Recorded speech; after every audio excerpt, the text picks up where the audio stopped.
मिल्कीपुर में भी चुनाव है, वहां पर पीडीए के प्रतिनिधि लड़ रहे हैं चुनाव।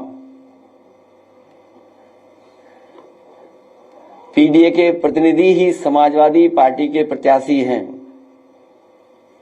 और उत्तर प्रदेश का, देश का सबसे बड़ा उपचुनाव होने जा रहा है। मैं तो अपने तमाम जर्नलिस्ट साथियों से अपील करूंगा कि ऐसा चुनाव जरूर देखने जाएं, आप देखने समझने जाएं, वहां की कवरेज हो और तमाम जानकार लोग हैं उनसे भी हमारा निवेदन होगा कि डेमोक्रेसी में ऐसा चुनाव नहीं देखा होगा, ऐसे चुनाव की स्टडी करनी चाहिए। ऐसे चुनाव की स्टडी हो कि आखिरकार चुनाव में जनता कैसे फैसला लेती है। और हम सरकार से भी कहेंगे,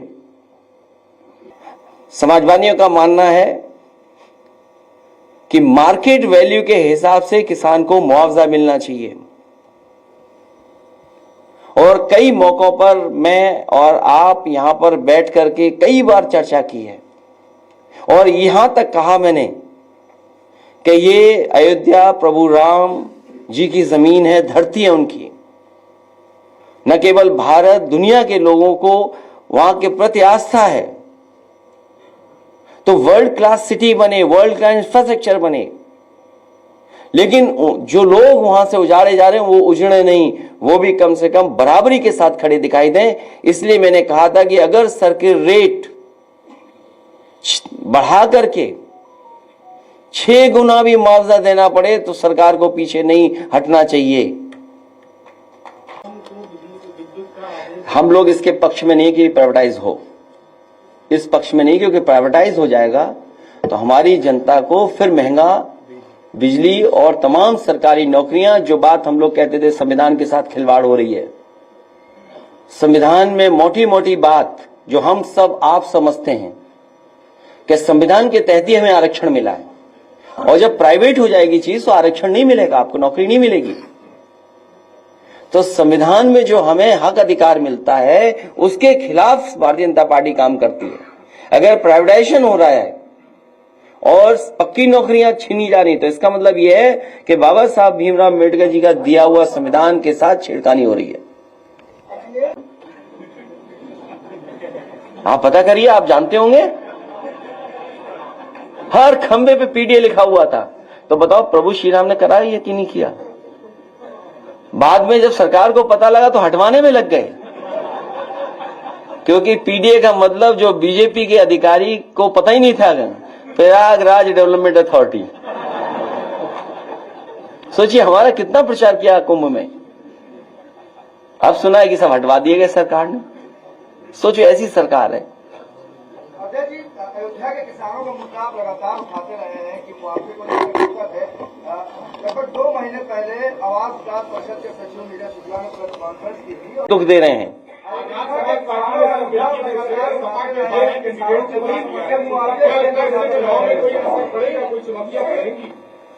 देखिए, समाजवादी पार्टी का प्रत्याशी पीडीए परिवार का है, वो लड़ने जा रहा है, वो मुकाबला कर रहा है। पिछले कई दिनों से काम हो रहा है, हमारा ऐतिहासिक जीत होने जा रही है। बस हमारा आपसे निवेदन है, हमारे समीकरण की आप चर्चा करते हो कई बार, हमें मिल्कीपुर में भी चुनाव है, वहां पर पीडीए के प्रतिनिधि लड़ रहे हैं चुनाव। पीडीए के प्रतिनिधि ही समाजवादी पार्टी के प्रत्याशी हैं और उत्तर प्रदेश का, देश का सबसे बड़ा उपचुनाव होने जा रहा है।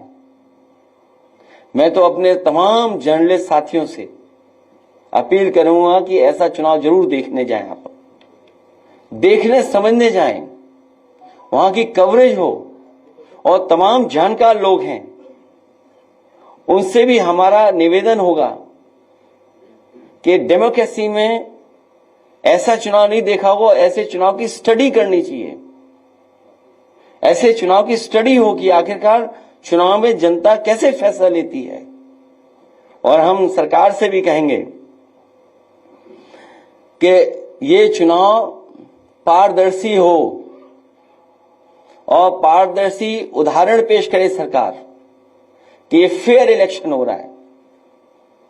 जिससे कि हमारे तमाम जर्नलिस्ट न केवल यूपी के, भारत के और दुनिया के भी आकर के देखें कि कैसे फेयर इलेक्शन होता है। ये उदाहरण पेश करें आने वाले समय में कि इतना फेयर इलेक्शन हो सकता है और किया जाता है। और सच्चाई तो ये है कि मिल्कीपुर में भी इनके पैर उखड़ते हुए नजर आ रहे हैं। संविधान में मोटी मोटी बात जो हम सब आप समझते हैं कि संविधान के तहत ही हमें आरक्षण मिला है, और जब प्राइवेट हो जाएगी चीज तो आरक्षण नहीं मिलेगा, आपको नौकरी नहीं मिलेगी। तो संविधान में जो हमें हक अधिकार मिलता है उसके खिलाफ भारतीय जनता पार्टी काम करती है। अगर प्राइवेटाइजेशन हो रहा है और पक्की नौकरियां छीनी जा रही तो इसका मतलब यह है कि बाबा साहब भीमराव अम्बेडकर जी का दिया हुआ संविधान के साथ छेड़खानी हो रही है।